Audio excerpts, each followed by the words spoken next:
Mi nombre es Mario Hernández, yo coordino el doctorado en Facultades en Salud Pública de esta universidad, que es su casa también. Esta es la universidad pública y nacional del país, es la universidad de todos y todas. Y este doctorado en Facultades es realmente una experiencia novedosa para la universidad y para el país, porque desde su iniciación en el año 2004 se conformó como un escenario interdisciplinario, incluso transdisciplinario, de construcción de saber y de práctica en salud pública. Y eso se hace así precisamente porque lo constituyen 5 facultades de esta universidad, aunque tenemos relación con todas. Pero esas 5 facultades son medicina, odontología, enfermería, ciencias y ciencias humanas. Y eso nos da realmente una gran posibilidad de poner en diálogo muchos saberes, muchas experiencias. Y hemos partido de esa visión transdisciplinaria precisamente para que la salud pública no sea un asunto de especialistas o de ciertos técnicos que hablan de los problemas muy extraños, sino al contrario, que tenga cada vez más inserción no solamente transdisciplinaria en la universidad, sino en la sociedad. Pensamos que los problemas de salud pública son de todos y todas, de las poblaciones, de las personas, de las políticas, de las universidades, etc. Entonces, pues asumimos que nuestra tarea también es que el conocimiento y el saber de salud pública esté en el debate público permanentemente con los problemas que a la sociedad interesan. Por eso, desde el comienzo, desde su primer año, este doctorado tiene este espacio que se llama Debates en Salud Pública. Al final de cada mes, viernes último de cada mes, en este momento decidimos que el primer viernes de diciembre, porque el último no nos dio en noviembre, se dedicara a este tema tan importante. Y es eso, escogemos simplemente desde la dinámica que tenemos de investigación y acción y de incidencia política, problemas, asuntos de interés general, coyuntural, para poner en diálogo a distintos sectores de la sociedad, no solo especialistas, insistamos en eso, sectores de la sociedad, para debatir sobre ese problema. Es el caso que tenemos hoy. Bienvenidos y bienvenidas entonces a este Debates en Salud Pública, dedicados a este problema tan complejo de la salud laboral y que ha sido realmente muy poco discutido. Está siempre visto como un asunto de unos pocos expertos y resulta que es un asunto de un interés nacional enorme y un descuido también en el debate público. Para este evento, para este debate, el grupo de investigación en discapacidad y justicia social que lidera la profesora Marisol Moreno, junto con Diana Cuervo, una de nuestras más brillantes egresadas que precisamente trabaja el tema, se encargaron de la organización. Entonces voy a darle la palabra a Marisol para que nos cuente entonces de qué se trata el asunto, en qué consiste el grupo, y Diana entonces modera la sesión.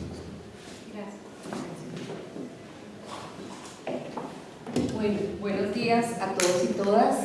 Sean ustedes gratamente recibidos en esta su casa. Es para nosotros un honor, como decía Mario, que podamos por fin, digo por fin porque con Diana hemos estado patinando este escenario hace rato, y es la necesidad urgente de que los sectores y los actores nos hablemos. Y esa es la propuesta central de este debate. Si bien es cierto, todos conocemos el sistema de salud y seguridad social y de protección, de manera muy particular el sistema de riesgos laborales, todos hemos llegado a unos lugares comunes donde los unos y los otros decimos es que el problema está aquí, el otro allá, etcétera, etcétera.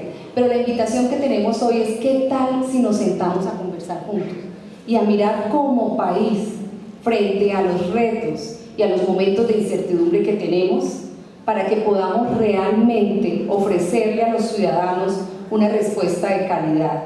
El centro del sistema de salud y seguridad y de protección son los ciudadanos, y eso nunca lo podemos perder de vista. Por eso, para el Grupo de Investigación Discapacidad, Políticas y Justicia, hoy es un día histórico. Queríamos tenerlos a ustedes. Por favor, siéntanse bienvenidos a esta conversación cordial en el marco del debate, para que podamos llegar a algún tipo de discusiones por lo menos consensuadas, bajo una norma bien interesante: duros con las ideas y suaves con las personas, para que podamos construir entre todos unas necesidades urgentes. En el marco del grupo estamos muy comprometidos con brindar una información estudios, indagaciones, pero hechas con todos y para todos.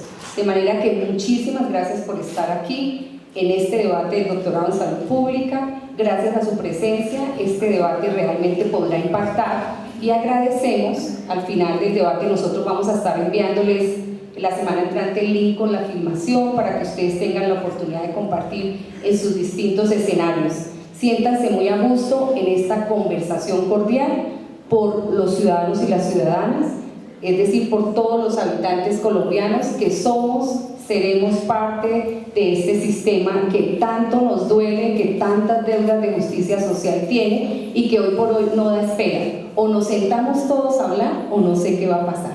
Vamos entonces a conversar, y para eso, ¿quién mejor que para moderar la conversación que Diana Cuervo, a quien me permito presentar? Ella es médica, ella es actualmente miembro de la Junta Nacional de Calificación de Invalidez, profesora de la Universidad Javeriana, investigadora de muchos años en distintos ámbitos, conoce distintas aristas de esta problemática y actualmente es miembro del Grupo de Discapacidad, Políticas y Justicia Social. No quiero restarle ni un segundo a esta interesante conversación, Diana. El público, antes de pasarte, quería saber quiénes de los que están acá son de instituciones del Estado. Por favor, alcen la mano para saber quiénes nos acompañan, quiénes son investigadores, quiénes son de las juntas de calificación de invalidez, muchas gracias, estudiantes, gracias, de las asociaciones de usuarios, representantes de movimientos sociales, sindicatos, todos sean muy bienvenidos. Gracias. Como egresada del doctorado de salud pública, para mí es un honor. Agradezco a Mario y a Marisol siempre, a pesar de que ya soy egresada, sentirme que sigo en el doctorado y que esta es mi casa. Desde hace mucho tiempo teníamos este sueño. Entonces, para hoy tenemos al doctor Gerardo Arenas Monsalve. Él es abogado laboralista, especialista en Derecho Laboral y Seguridad Social, con estudios de maestría en Derecho de la Universidad Nacional. Es ex magistrado del Consejo de Estado, sección segunda, profesor asociado de la Universidad Nacional de Colombia, catedrático de la Universidad Javeriana, donde fue mi mentor y mi maestro, allí lo conocí. Autor del libro Derecho Colombiano de la Seguridad Social, que tiene múltiples ediciones y es como la Biblia para los especialistas en seguridad social. Actualmente, al retirarse, porque se acabó el periodo del Consejo de Estado, es asesor y consultor legal de muchas empresas y muchos usuarios. Bienvenido, doctor Gerardo. Muchas gracias. ¿Este está funcionando? Cada panelista dispone de 20 minutos, no vamos a interrumpirlos en ese periodo, guarden las preguntas. El doctorado tiene un mecanismo que nos envió más o menos unas 80 preguntas. Este debate fue muy concurrido, tenemos 143 inscritos porque muchos estaban por vía streaming en muchas ciudades de Colombia. Entonces, después les diré la dinámica, pero las preguntas serán al final, entonces les pido que no los interrumpamos. 20 minutos para cada panelista. Gracias. Muchas gracias. Bueno, es un gusto, en primer lugar, estar en este auditorio con este grupo de panelistas, por supuesto, muy desde la actividad académica también de la Universidad Nacional. Este año estamos orgullosamente celebrando los 150 años y ha sido una manera de demostrarle al país todo lo que representa y aporta, intenta aportar de visión crítica y de visión de todos los órdenes del conocimiento al país. Entonces estoy muy complacido de estar acá, pero hablo desde la mesa para sentirme todavía en un diálogo más coloquial. Por supuesto, mi agradecimiento al doctor Mario Hernández, un referente en todos estos temas del país de salud pública, y a la doctora Diana Cuervo, que tuvo la gentileza de invitarme. Para utilizar lo más racionalmente posible el tiempo asignado y respetar, por supuesto, el espacio de los demás colegas de la mesa, mi intervención va a girar alrededor de 3 puntos breves. En primer lugar, algunos comentarios al marco legal de las juntas de calificación de invalidez. En un segundo momento quiero hablar brevemente del proyecto de reglamentación de las juntas de calificación de invalidez que circulan en el Congreso de la República, y para cerrar, y de manera breve, unas reflexiones un poquito más globales que las puramente normativas sobre discapacidades, protección legal y justicia social, para hacerle honor a la parte final de la denominación de este encuentro, que no perdamos el norte conceptual y sociopolítico en el mejor sentido de la expresión. Entonces, para iniciar, quiero hacer algunos comentarios al marco legal de las juntas de calificación de invalidez en Colombia. En primer lugar, hablaré brevemente de las juntas en la ley y en la reglamentación vigente. Las juntas de calificación de invalidez, como mecanismo por todos conocido, surgen de un modelo que se ensayó por la época de expedición de la ley 100, de asignar determinadas funciones públicas a particulares, con sometimiento a reglas legales.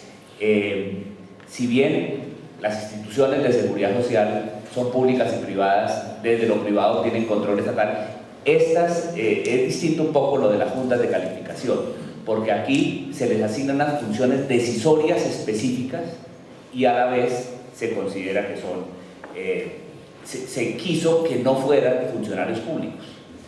Ese modelo ha generado en general discusiones, porque a veces ha funcionado bien y a veces no tan bien. Voy a hacer una comparación mínima, por ejemplo, con otro modelo, otra función distinta de la de las juntas de calificación, fueron los curadores urbanos, y ese modelo en general, particularmente hoy, es un fracaso. Mi percepción es que el modelo de juntas de calificación de invalidez ha tenido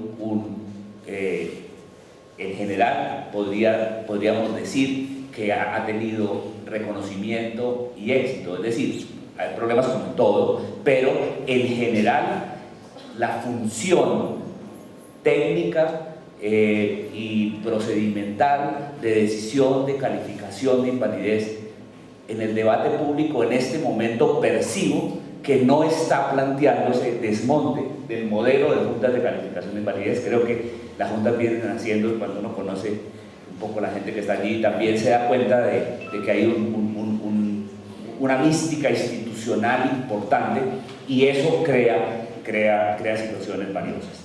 Entonces, el modelo pues lo plantea, las juntas tienen que ver entonces con el sistema pensional en cuanto califican estados de invalidez para pensiones de invalidez, pero tienen mucha relación, por supuesto, con el sistema de riesgos laborales, en la medida en que las calificaciones de invalidez, si son de origen, o las calificaciones de pérdida de capacidad laboral, tanto las que constituyen invalidez como las que son, van a determinar derechos en el sistema de riesgos. Entonces, curiosamente, la legislación arranca con las juntas de calificación de invalidez desde la legislación pensional, en el capítulo de Ley 100. Y la regulación legal actual, el marco legal general, hoy está en la Ley de Riesgos Laborales, la 1562 del 2. Eso muestra que, indistintamente de los asuntos profesionales de origen profesional o de origen común, pues las juntas están en el centro de esa actividad. También hay que destacar el carácter interdisciplinario que la ley les asignó también desde el comienzo, y que implica pues ese esfuerzo de las distintas miradas. Estos temas en general, y yo ya llevo algunos añitos trajinando con ellos, desde cuando arrancaba un poco estos temas de la salud ocupacional y todo esto, digamos, mi enfoque ha sido siempre desde el conjunto de la seguridad social. Pero digamos que lo que ha pasado a hoy es que esta legislación y todas estas actividades relacionadas con riesgos laborales se han especializado excesivamente, diría yo. Es decir, se ha tecnificado, que es valioso en sí mismo. Se han establecido, hoy la legislación en este tema es muchísimo más compleja, pero se ha, creo yo, sobretecnificado. Entonces, hacerle debates por ejemplo, al manual de calificación de invalidez, pues supone muchas dificultades para quienes no provenimos de las profesionales de la salud. Y allí hay criterios que a lo mejor si se pusieran en el lenguaje común a todos serían de pronto muy discutibles. Tengo la percepción de que hoy que una disminución de pérdida de la capacidad laboral, una discapacidad severa, que dé el porcentaje respectivo para invalidez, es supremamente problemático para el ciudadano, lo cual el estado de la legislación, que no le da pensión sino al que tiene más del 50, y a los demás en riesgo laboral los despacha con una indemnización y en riesgo común los despacha sin nada, es absolutamente dramático. Entonces eso refleja que realmente esta legislación, como dijo la profesora que introdujo el tema, nos tiene que poner a conversar desde todos los ámbitos. Sobre los integrantes de las juntas, pues se estableció en la ley 1562 también el tema de las responsabilidades por sus dictámenes, el tema de cómo particulares que ejercen una función pública tienen un régimen de impedimentos y recusaciones similar de los jueces, o sea, su labor es muy parecida a la actividad judicial. Si bien, por supuesto, no son jueces en el sentido estricto, son personas que en su actuar como juntas de calificación tienen que tener una actitud como la judicial, es decir, una actitud de el mayor esfuerzo de objetividad, el mayor esfuerzo garantista de los derechos de las partes que debaten un tema, la fundamentación de sus dictámenes, etc. Y por supuesto, la ley 1562 también dispuso que sobre supervisión, inspección y control, pues tienen el triple control del Ministerio de Trabajo en cuanto a visitas de inspección y en cuanto a posibilidad de imponer sanciones, del control fiscal de la Contraloría y control disciplinario de Procuraduría. Ese es, grosso modo, el marco de ley en este momento de las juntas de calificación. Ese marco legal de las normas de la ley 1562 del 12 sobre juntas tuvo una particularidad en el control constitucional. La Corte Constitucional, con sentencia C914 de 2013, señaló que la integración, de acuerdo con la reglamentación que expida el Ministerio del Trabajo, fue declarada inconstitucional en el sentido de que la integración de las juntas implica decisión de ley, que cómo se eligen los miembros de la junta tienen reserva de ley, es decir, no puede ser establecida, no puede la ley decir que las autoridades administrativas vía decretos o resoluciones puedan establecerla. La misma sentencia, la otra gran decisión que tomó fue haber señalado que no puede haber investigación simultánea de los miembros de la Junta de Calificación entre Procuraduría y el Ministerio del Trabajo. Recordó el poder preferente que tiene la Procuraduría para asumir el control disciplinario. Eso es lo que da origen al proyecto de ley del que voy a comentar en el segundo punto. Bueno, la reglamentación vigente de las juntas de calificación hoy está en el Decreto Único Reglamentario 1072 del 15, que recogió el decreto de 2013, y que esos decretos únicos reglamentarios son buenos en cuanto recogen legislación dispersa, pero son muy complicados en cuanto no son tan únicos porque han tenido que seguirlos modificando. En el país es imposible hablar de decretos únicos relativamente estables, pero además tiene la insoportable característica de tener numeración decimal, y entonces eso es inmanejable absolutamente y complicadísimo, incluso permite muchos errores de citación y demás. Esos decretos son, ese decreto que contiene sobre juntas, en general es toda la parte operativa, o sea, el tema de las funciones de las juntas, el tema de las funciones individuales, el tema presupuestal, el tema honorarios, el tema gastos, el tema pero tiene otras de un poco más calado jurídico. Por ejemplo, la presentación de las solicitudes y el trámite de las mismas en cuanto son una especie de código procesal de acción ante las juntas. También el tema de la relación de las juntas con la justicia. Este es un tema importante. ¿Cómo lo define el decreto? Dice que cuando se demanda un dictamen se debe mandar a la junta como organismo del sistema y que los jueces pueden designar como peritos eventualmente a una junta diferente. Es decir, sus dictámenes pueden ser discutidos ante la justicia laboral y además los miembros de las juntas de calificación pueden ser también, las juntas pueden ser designadas como peritos para evaluar distinto del dictamen que se está discutiendo. Y otro aspecto relevante, de calado pues, importante jurídico, es las reglas que deben tener los dictámenes. Cuando se dice que el dictamen y su contenido se resalta el deber de incluir los fundamentos de hecho y derecho, es decir, tiene que tener la misma estructura de las decisiones judiciales, que no puede salir de la nada, que tienen que tener una fundamentación racional y argumentativa de hechos, norma y análisis de hecho y de derecho, es decir, probatorio y normativo, que es lo que hace la racionalidad de las decisiones judiciales. Hoy se dice en teoría del derecho que la validez del derecho, la validez de la acción del juez, que no es un funcionario elegido en una sociedad, su validez, y no puede serlo, que tal los jueces elegidos popularmente, no puede serlo, su fundamentación en la sociedad es la racionalidad de sus decisiones y por supuesto la transparencia y honestidad de sus actuaciones, problema que cuando va por otro signo le hace un profundísimo daño a la sociedad. Bueno, eso era el primer aspecto que quería comentar brevemente.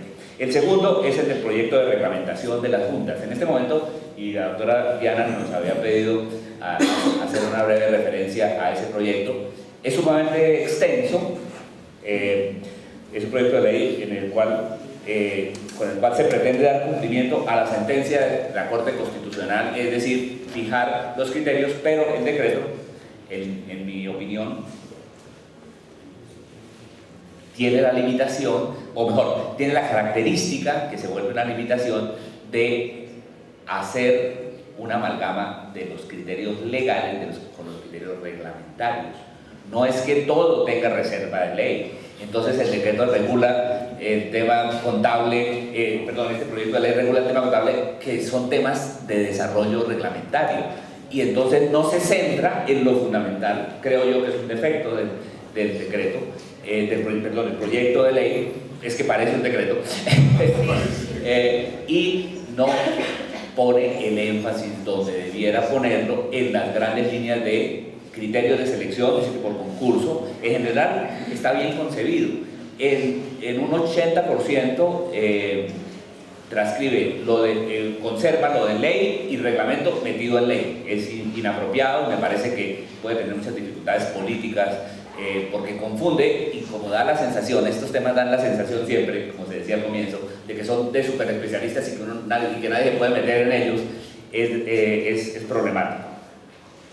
Me pareció interesante ese proyecto el tema que introduce unas garantías de protección integral al trabajador que sufre accidente laboral, habla de derecho a la prevención, o sea, como una principialística fuerte que da criterios: derecho a la prevención, derecho a la asistencia integral, derecho al pago oportuno e ininterrumpido de prestaciones económicas, y pretende regular la estabilidad laboral reforzada. No lo hace con suficiente claridad. En el último punto voy a mencionar cómo tal vez por la vía legal se puede ayudar a clarificar un debate que se ha vuelto demasiado problemático. Vuelvo sobre este punto cerrando. Regula el derecho a las prestaciones económicas, la atención de urgencias, allí no hay mayor novedad. Regula el régimen jurídico de las juntas y conserva el modelo. Simplemente les cambié el nombre, ahora le puse un nombre más largo. O sea, ahora se llamaría, si pasa, Juntas Médico-Laborales, Regionales y Nacional de Calificación de Pérdida de Capacidad Ocupacional y Laboral. Muy descriptiva, pero excesivamente larga, y en esto hay que ser un poquito pragmáticos por esto de las denominaciones. Son sugerencias que hago, si pueden contribuir en algo al debate. Se plantea la regulación de que se conforman con médicos, terapeutas ocupacionales, fisioterapeutas y psicólogos laborales. Se echa de menos un poco la presencia del ángulo jurídico, que no debe ser el determinante, por supuesto, el factor determinante debe ser los factores relacionados con las ciencias de la salud, pero los elementos analíticos del conjunto del sistema pueden aportar mucho, ¿no? Yo creo que ya en este tema no estamos como pasa en tantos ambientes sociales donde cuando hay un abogado todos se ponen nerviosos y dicen: usted que es el abogado decida qué es lo que tenemos que hacer, hasta en las juntas de los edificios hacen eso. Aquí en esta actividad no pasa eso realmente. Ya es una actividad muy profesionalizada de los profesionales de la salud, pero sí hace falta que el proyecto, digamos, tome en cuenta la presencia del aporte jurídico. La elección por concurso me parece fundamental, el procedimiento ante las juntas en general se asimila bastante al marco actual, no hay un cambio significativo en el conjunto, pero en las grandes líneas veo un buen propósito. Yo quisiera dedicar los últimos 5 minutos, que creo que es lo que me queda, para hablar de un tema un poquito más amplio que normativo, digamos, y es hablar un poquito de discapacidades, protección legal y justicia social. ¿Por qué? Porque el problema grueso, que seguramente muchos de ustedes vinieron aquí a oír algo sobre esto, de las discapacidades que no constituyen invalidez, están generando una complejísima problemática, especialmente cuando son de origen común, con el tema de la estabilidad laboral reforzada. El tema se volvió de un gran debate y entonces yo quise como intentar identificar por qué este debate es tan difícil. Yo creo que hay encontré 5 ángulos, es posible que alguno pueda considerarlo parte del otro, pero quise desglosarlos. ¿Y por qué el tema es tan complejo? Porque por un lado es un debate entre normas legales y criterios de protección constitucional, y todavía el país no termina de asumir esa complejidad. Queremos reglas legales, porque las reglas, en teoría del derecho se distinguen reglas y principios, y entonces queremos reglas que nos dicen hasta cuánto puedo ir. En cambio, cuando trabajamos con protección constitucional nos vamos a grandes criterios que nos permiten ponderar situaciones, etc. Eso es lo que está pasando acá. La norma original de Código Laboral permitía el despido a los 180 días y los empresarios no entienden por qué, si esa norma está vigente, no se puede despedir a la terminación de los 180 días, y todo el discurso es, por supuesto, de protección constitucional. Entonces, eso implica que primero tenemos que asumir el discurso constitucional. Creo que ya se está asimilando mucho más. Andy acaba de sacar un estudio bien interesante de jurisprudencia constitucional, donde hace algunos cuestionamientos, pero uno ve que ya también desde el ángulo empresarial se empieza a asumir que la prevalencia de los criterios constitucionales. Me pareció valioso ese esfuerzo. En segundo lugar, el debate tiene otro ángulo, que son las disparidades de criterios en este tema entre Corte Constitucional y Corte Suprema de Justicia. Los debates entre cortes a mí me tocó abordarlos en algunos aspectos, que la gente lo ve desde fuera como el simple choque de trenes, el conflicto de vanidades.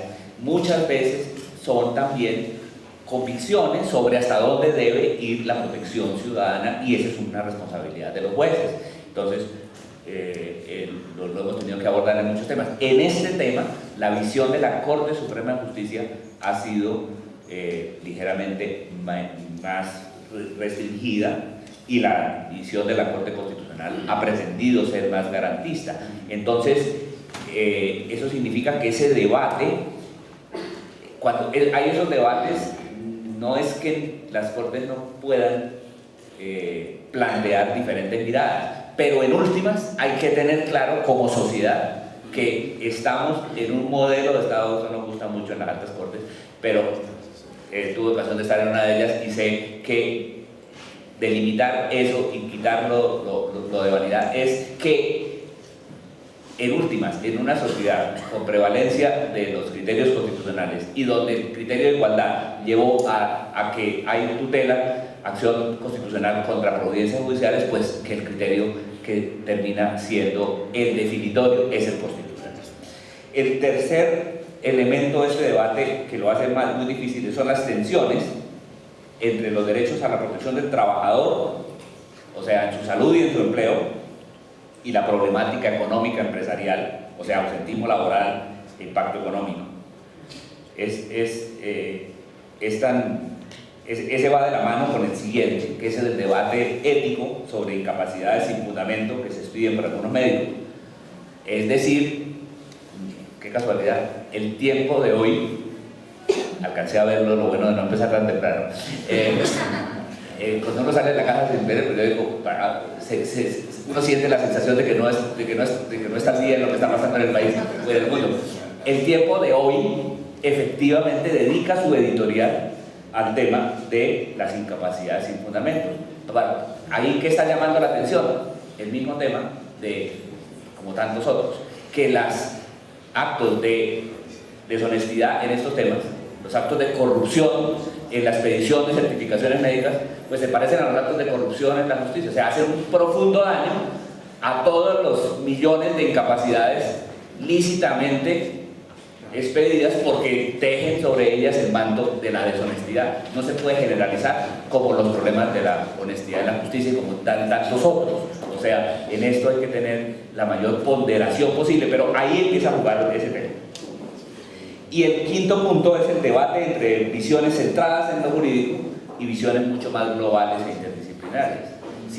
Cada vez más este tema, y en eso, por ejemplo, los estudios que ha hecho Diana Cuervo a mí me parecen interesantes, en cuanto analizan que el problema no es si lo puedo echar o no lo puedo echar, sino que al tener que garantizar hay que buscar soluciones interdisciplinarias.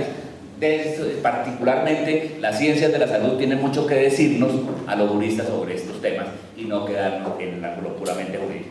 Entonces, para cerrar, buena parte de esos dilemas se pueden solucionar, al menos parcialmente, con decisiones legislativas, por ejemplo, derogando la causal de despido y creando mecanismos más acordes con la jurisprudencia constitucional, de modo que los principios se acomoden más a reglas específicas.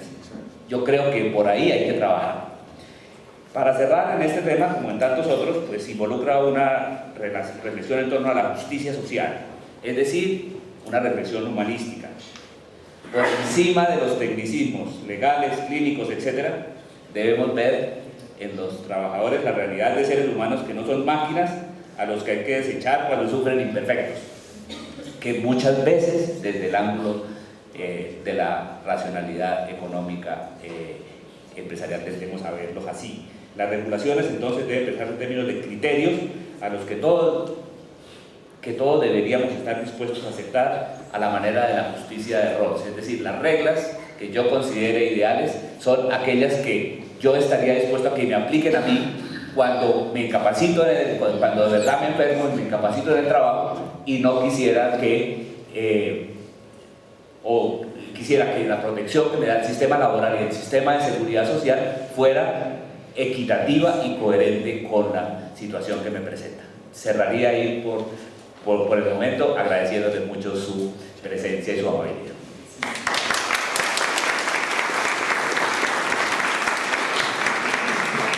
Doctor Gerardo Arenas, me encantó su ponencia porque me siento con un maestro en clase, volver a la universidad. Lástima el tiempo está tan corto, pero el doctorado estará abierto para muchos más debates de los puntos que usted dijo. Como llegó gente nueva, les quiero recordar la metodología y las normas de este debate.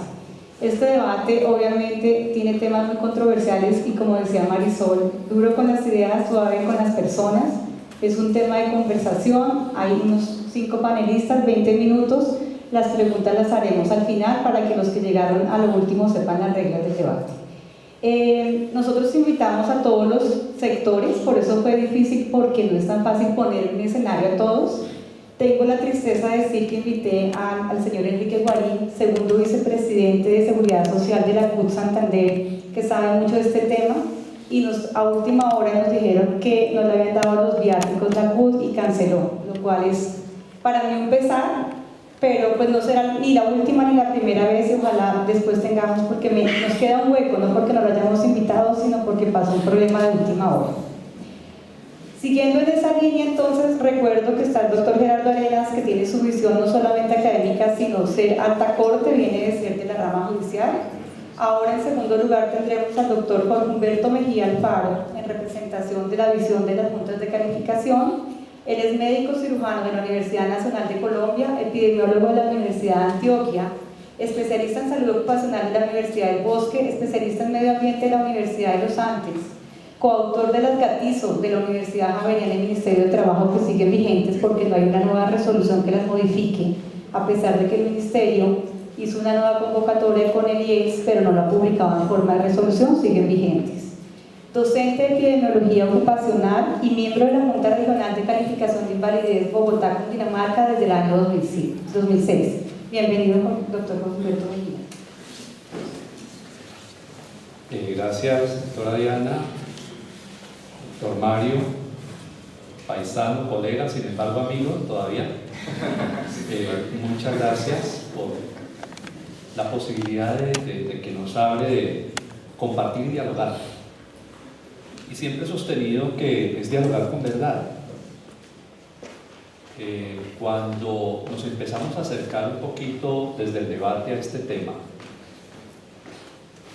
y a raíz del título de general, en donde se habla de juntas de calificación de invalidez y justicia social, también he dicho que los médicos, metiéndonos en temas del derecho y de la justicia, a veces como que quedamos como mosco en leche. Incluso algunos dicen que para mal abogado un médico, y tienen toda la razón. Pero me di a la tarea un poquito de mirar algunas apreciaciones generales sobre lo que es justicia, para poder entonces como entender un poco mejor el ámbito en el cual estamos. Y encuentra uno muchísimas acepciones. Arrancamos de la perogrullada, se dice que justicia dícese de ser justo, y al buscar justo es el que obra con justicia. Y encuentra uno que hay otras cosas que están en los cimientos mismos de la definición de justicia. Se habla de la búsqueda de la verdad. En la justicia se trata de obrar con verdad. También se habla de que es un conjunto de sistemas, de valores que fijan los cimientos mismos de una sociedad, en tanto que buscan la igualdad, en tanto que buscan darle forma a una serie de principios generales que entran a regular el comportamiento social y la misma connotación fundamental del Estado. O sea, es un tema crucial y fundamental. También pasa en algunas definiciones por el hecho del respeto, por el hecho de la búsqueda de la igualdad, la protección, la libertad, etc. Y emerge el ícono, la imagen que todos tenemos de la justicia, de la mujer vendada con la balanza, en donde entiendo yo que se interpreta como que la balanza indica que es poner en conjunto los argumentos de las partes, y la venda indica que decide sin mirar qué busca beneficiar, decide en consecuencia, es en consecuencia con los argumentos planteados. En el tema juntas ha venido ocurriendo, ¿cómo hago para abrirla?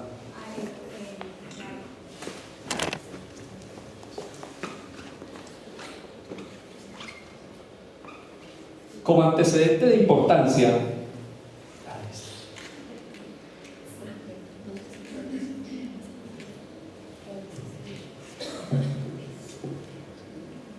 hay unos antecedentes de importancia que derivan en el proyecto de ley que mencionaba el profesor Arenas Sara, y tienen que ver con algunas apreciaciones muy discrepantes y quizás desentonadas de cómo funcionan y qué se decide al interior de las juntas de calificación de invalidez.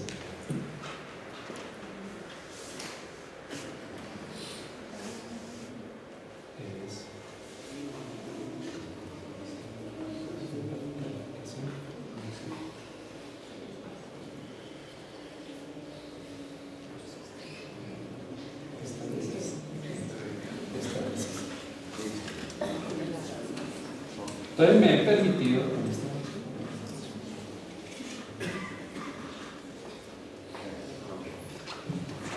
he permitido preparar para este foro esta charla que dice contubernio o infamia. Eso nos da el contexto general en el cual nos estamos moviendo en este momento.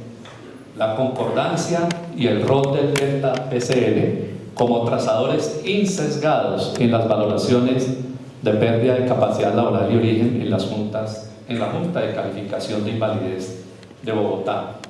Los asuntos discrepantes y los comentarios que se hicieron, que motivaron el proyecto de ley del cual habló el doctor Arenas, tienen que ver con estos argumentos, y es que la necesidad de trabajar el tema de juntas porque están obrando con falta de independencia, en donde se deciden situaciones que llevan a una reducción sistemática de los derechos prestacionales, e incluso se dicen que en muchos casos quedan en cero de pérdida de capacidad laboral. Se planteó que hay unas modificaciones sesgadas de los dictámenes favoreciendo a las entidades remitentes y demoras injustificadas que tornan oprobioso, que agregan daños, porque llegan frecuentemente hasta demorar 5 años en resolverse las controversias. Tenemos acá, quiero mostrarles un video muy corto en donde, no sé si alguien me ayuda en el sonido, en donde se plantea en un escenario magno como es el Congreso de la República, se está planteando las consideraciones que llevan a formular este proyecto de sonido.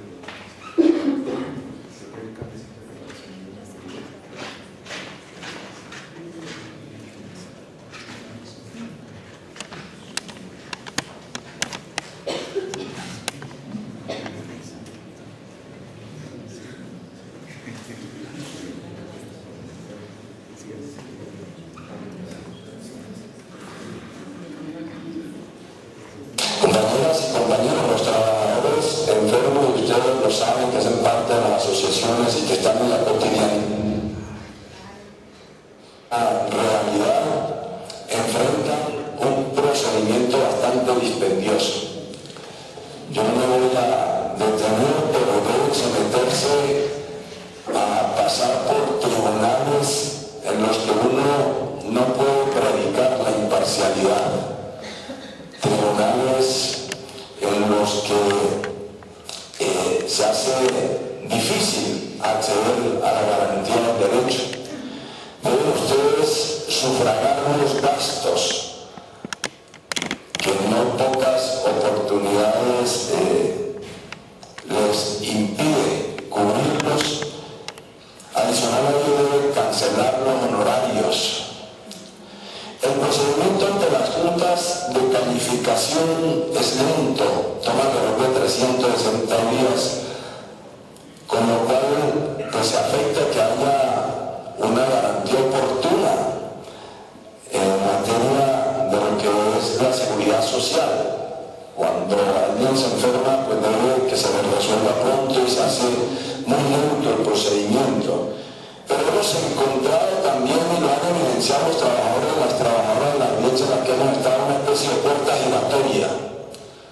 Una especie de puerta giratoria donde quienes en primera instancia deben calificar, donde las entidades administradoras del sistema de seguridad social tienen vínculos contractuales con los integrantes de las juntas. Queda en riesgo entonces la objetividad, la imparcialidad. No existen criterios para conformar las juntas, criterios de selección, no se establece un régimen de inhabilidades y de incompatibilidades para quienes conforman la junta. En ese sentido, y teniendo como ruta lo que nos han mostrado los trabajadores y las trabajadoras, desde nuestro equipo y trabajando con muchos sectores, con muchas asociaciones, consideramos necesario radicar un proyecto de ley que reglamente, un proyecto de ley que organice el funcionamiento de las juntas médico-laborales.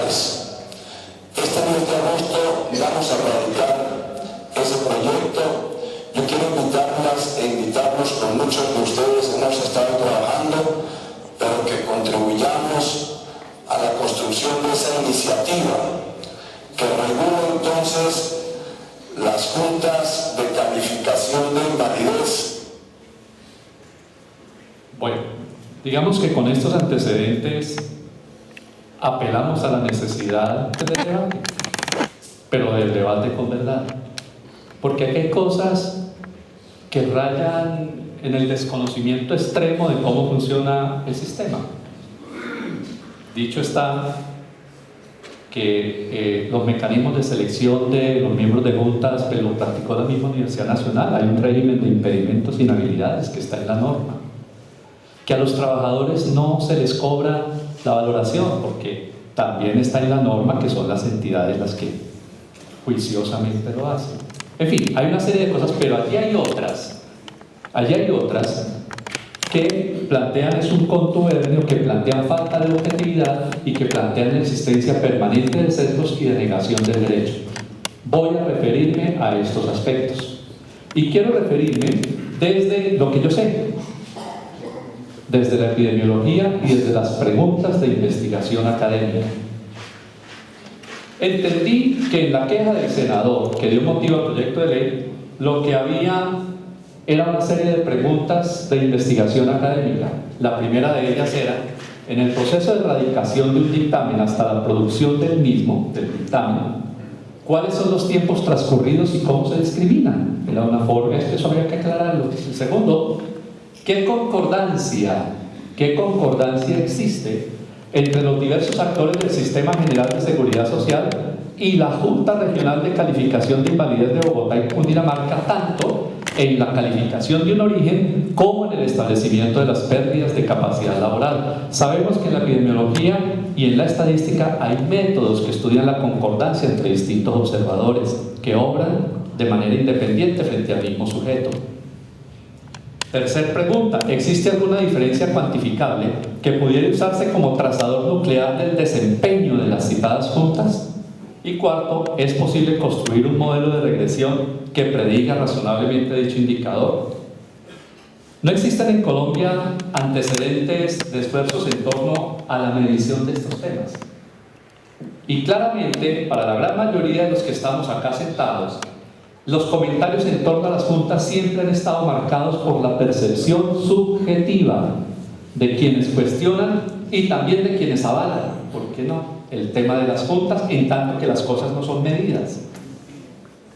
Medir, por tanto, estos aspectos son asuntos que consideramos novedosos y genuinamente interesantes y son un aporte para el Sistema General de Seguridad Social, y reitero el agradecimiento al doctorado en Salud Pública porque es en el ámbito de la academia en donde puede darse claridad meridiana y tranquila a los argumentos planteados. Pensamos que puede haber trazadores que, sin ser camisa de fuerza, se conviertan en elementos cuantitativos de interés para el momento de abordar el tema de las juntas de calificación.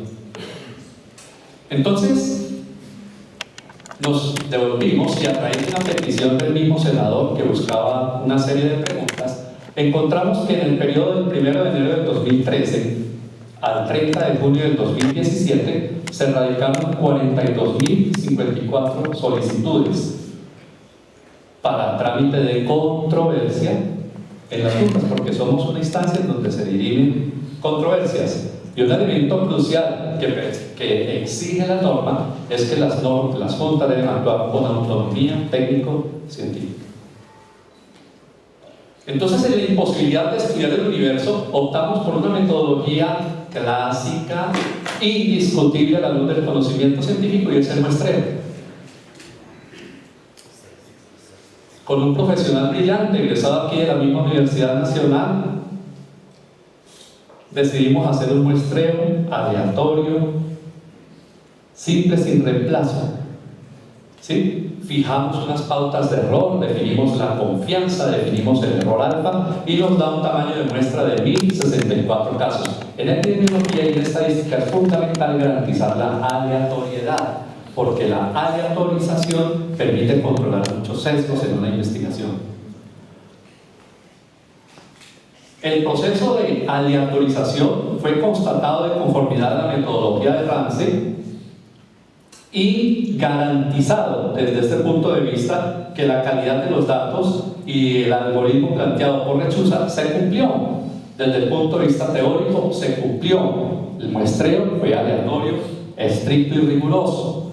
Con esta muestra ya seleccionada hicimos un estudio observacional, descriptivo y retrospectivo. La magia de la aleatoriedad es esta planeta. Resulta que todos conocemos, los que saben del tema juntas, es que una vez radicado el caso se reparte aleatoriamente en cada una de las salas de decisión. Esto lo hace un sistema. Por tanto, si la muestra era aleatoria, la distribución por salas tenía que ser igual. Una vez hecho el ejercicio, a posteriori, seleccionada la muestra de la distribución por salas, nos documenta que los criterios y los algoritmos de aleatoriedad estaban adecuadamente cumplidos. En esta variable trazadora de aleatoriedad para nosotros, que es muy importante, se cumplía el requisito estricto de aleatorización. El universo de la población valorada en junta, la población objetivo era aquella que accedió a la junta en el periodo de estudio, el marco estadístico era el listado de individuos, ¿sí?, que estaban con solicitud radicada en la base de datos del archivo de la junta. La unidad de observación y análisis fueron los trabajadores que accedieron a la valoración. Cada uno tiene una carpeta y un expediente. Ese expediente fue consultado, se hizo búsqueda activa y extracción activa de las variables de interés con la carpeta en la mano. Para el control de sesgos de información hubo todos los procesos normales que una investigación seria exige. Un cuestionario estandarizado con prueba piloto, control de tiempos de diligenciamiento, capacitación uniforme a todas las digitadoras, todas con experiencia en el tema de juntas, cuestionario online sin posibilidad de modificación por parte de quien estaba introduciendo los datos. Si se fue un error tenía que reportarlo y un profesional externo verificaba en la carpeta y corregía el dato. Crítica del dato, identificación de datos extraños, atípicos, repetidos. Esto era advertido y nos invitaba a devolvernos a las carpetas y que se mirara exactamente cuál era la realidad del mismo. Y en los sesgos de selección, que le tenemos tanto miedo a los epidemiólogos, claro, el muestreo aleatorio siempre nos permite, ¿sí?, identificar, o sea, que la aleatorización nos permite controlar in extremis un sesgo de selección, y además todos los 1064 casos de la muestra fueron identificados, fueron seleccionados, no hubo pérdidas de respuesta. Y esto es muy importante, se deja la muestra en custodia, la muestra está en custodia. Un funcionario, incluso público estatal, la tiene en custodia para que guarde ese número de cédulas y a futuro, si alguien quiere mirar la reproducibilidad de la investigación, ahí está. Los porcentajes de respuesta obtenidos, vemos que los datos generales están cerca del 100, 98%. Hay unas variables que no tienen todas las respuestas del 100% de los casos, es porque no era motivo de controversia. O sea, por ejemplo, la PCL, pues obviamente si no hay motivo de controversia, pues no está el dato de PCL, posiblemente era un origen. Entonces, como llegan reclamaciones distintas, unas por origen, otras por PCL, pues no todo el 100% de los datos están aquí capturados. O sea, está el 100% de lo que estaba en las carpetas, pero no quiere decir que en todo caso todos los datos, todas las carpetas debían tener, por ejemplo, PCL.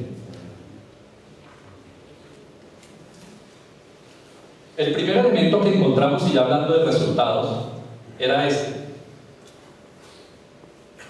Nos llamó mucho la atención que en el archivo para el año 2013 se encontró el mayor número de casos, como si hubiera desde el año 2013 al cambiar el 2014 una barrera de acceso. Y nos dimos a la tarea de qué pudo haber pasado, y es que resulta que en el año 2013 se expidió el decreto 1352 y estableció 10 criterios para estudiar un caso, para poder ser aceptado, para estudiar un caso como posible accidente de trabajo, y 17 criterios para recibir un caso para ser estudiado en posible o presunto enfermedad laboral. Esto, en nuestra opinión, creó una barrera real al acceso. Quizás la intención sea buena, el caso debe llegar completo. Hasta el año 2013 lo que se radicaba se estudiaba y nosotros pedíamos las pruebas que considerábamos faltantes, pero aquí a partir del decreto entra en vigencia en junio del 2013 y a 6 meses 6 meses de tránsito o de transición. Por tanto, este decreto empezó realmente en el 2014. Obsérvese cómo se reduce, ¿sí? Y es 10% en el 2017 porque va hasta 30 de junio. Si proyectamos al año completo, también el 20%. Otra muestra de actualización interesante. ¿Quiénes acuden a las juntas? El 85% está conformado por personas que vienen de las ARLs o controversias con los fondos de pensiones o controversias con las EPS. 85%, queda un 15% no despreciable adicional de personas que acuden en solicitud personal o son peritajes en apoyo a la justicia. Entonces, 4.300 solicitudes personales se tramitaron en junta de calificación resolviendo un problema ciudadano y 1.388 casos se tramitaron como peritajes judiciales en apoyo a los requerimientos de un juez. La edad promedio de las personas que llegan a la junta de calificación son 45 años, 44.8 exactamente.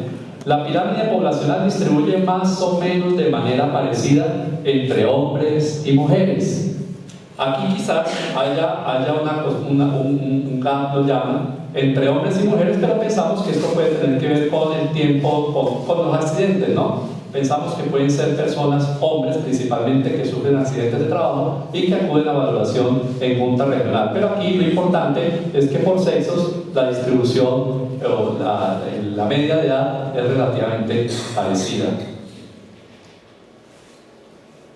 Frente al comentario de que en las juntas demoran 360 días o más y que incluso llegan usualmente a los 5 años, pues esto era fácil resolverlo porque tenemos un registro de la fecha de radicado, fecha de valoración y fecha de dictamen. Y nos encontramos la primera sorpresa. Todos sabemos que una medida resumen de una variable es la mediana o el promedio. En este caso usamos la mediana porque las variables no distribuyen de manera normal. Utilizamos la medida mediana como una buena medida resumen de un dato. Este dato se resume que el tiempo transcurrido entre la radicación en junta y la valoración es 60 días. Y que una vez valorado el paciente, 16 días después, es decir, 2 semanas después aproximadamente, se produce el dictamen. Y sumado todo el proceso de